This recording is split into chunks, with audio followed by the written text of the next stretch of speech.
ஒரு ஊரில் ஒரு காட்டுக்குள்ளே ஒரு நாய் இருந்ததாம். அந்த நாய்க்கு ஒரு பழைய எலும்பு துண்டு கிடச்சிருக்கு.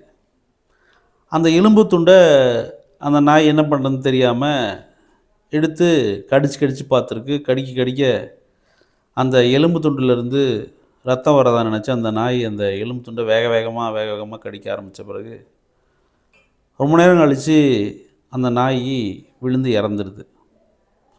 ஏன் அப்படின்னு சொல்லி பார்த்தா, அந்த எலும்பு துண்டுலேருந்து ரத்தம் வரல.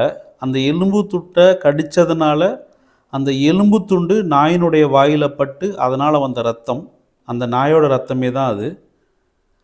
அது தெரியாமல் அந்த நாய் தன்னோட ரத்தம்னு தெரியாமல் அந்த எலும்பு துண்டுலேருந்து வர்றது ரொம்ப ருசியாக இருக்குதுன்னு நினச்சி தொடர்ச்சியாக கடித்து சாப்பிட அந்த ப்ளீடிங் அதிகமாகி அந்த நாய் இறந்துடுது.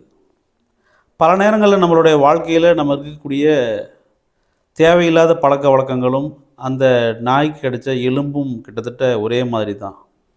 தேவையில்லாமல் அதை நம்ம தொடர்ச்சியாக ரசித்து சுவைச்சு பார்த்துக்கிட்டு இருந்தோம்னா அது நம்மளுடைய ரத்தத்தை தான் எடுக்குதுங்கிறது தெரியாமல் ஒரு காலத்தில் அதனுடைய பாதிப்பு நமக்கே வந்து முடியும். நன்றி, வணக்கம். வெங்கடேசன்.